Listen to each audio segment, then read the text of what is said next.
बाप लेकीला सोडून दादांकडे चला. काकांच्या खासदारांना दादांची ऑफर.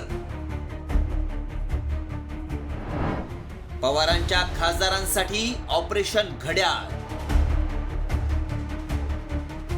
राज्यात पुन्हा एकदा राजकीय भूकंप होण्याची चर्चा आहे आणि त्याला निमित्त ठरलंय अजित पवारांच्या राष्ट्रवादीचे प्रदेशाध्यक्ष सुनील तटकरेंचं ऑपरेशन घड्याळ.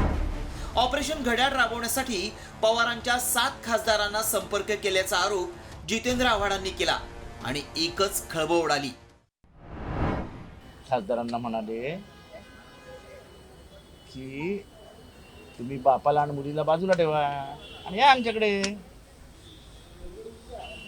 आता एकीकडे म्हणायचं दैवत आहे, देव आहे, दिवाऱ्यात आहेत आणि काय मला कळत नाही, लोकांच्या मनात काय उलट सुलट चालू असतं तेच कळत नाही. पक्ष घेतला ठीक आहे, निशाणी घेतली ठीक आहे, आता आमचे खासदार म्हणून पळवा.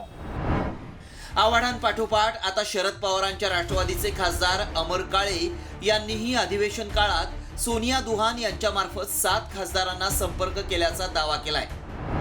सोनिया दुहानकडनं राष्ट्रवादी काँग्रेस पक्षाच्या 7 लोकांना आमच्या प्रत्येकाला इंडिव्हिज्युअल त्यांनी कॉन्टॅक्ट करण्याचा प्रयत्न केला आणि पुढच्या काळामध्ये आपण अजित पवार गटासोबत गेलो पाहिजे अशा पद्धतीने त्यांनी मनधरणी करण्याचे प्रयत्न आमच्या 7 खासदारांचे केले.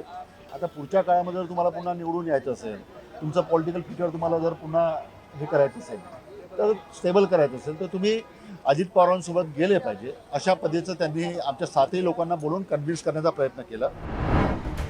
तर सुनील तटकरेंनी मात्र पवारांचे खासदार फोडून ऑपरेशन घड्याळ राबवत असल्याचा दावा फेटाळून लावलाय.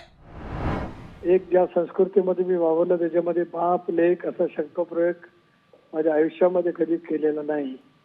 परंतु ज्यांच्या नावाने आपण बोलणार त्यांची संस्कृती तशी असल्यामुळे ते तसा उल्लेख त्या ठिकाणी करत आलेले आहेत. मी कोणाशी संपर्क केलेला नाही, करण्याचं प्रयोजन मला नाही. मी स्वतः केला असं जे म्हटलं गेलं ते धादांत खोटं होतं, पण माझ्याजवळ कोणी कुठे काय बोललंय त्याची माझ्याजवळ माहिती आहे. योग्य वेळेला मी बोलेन. तटकरेंनी दावा फेटाळला असला तरी अजित पवारांच्या राष्ट्रवादीला ऑपरेशन घड्याळाची गरज का आहे ते देखील पाहूयात. मोदींच्या मंत्रिमंडळात सहभागासाठी 6 खासदारांमागे 1 मंत्रिपदाचा फॉर्म्युला आहे. पवारांचे 7 खासदार सोबत गेल्यास दादांच्या पक्षाचं संख्याबळ 8 वर जाईल. संख्याबळ वाढल्यास प्रफुल्ल पटेल आणि तटकरेंना मंत्रिपदाची संधी मिळण्याची शक्यता आहे.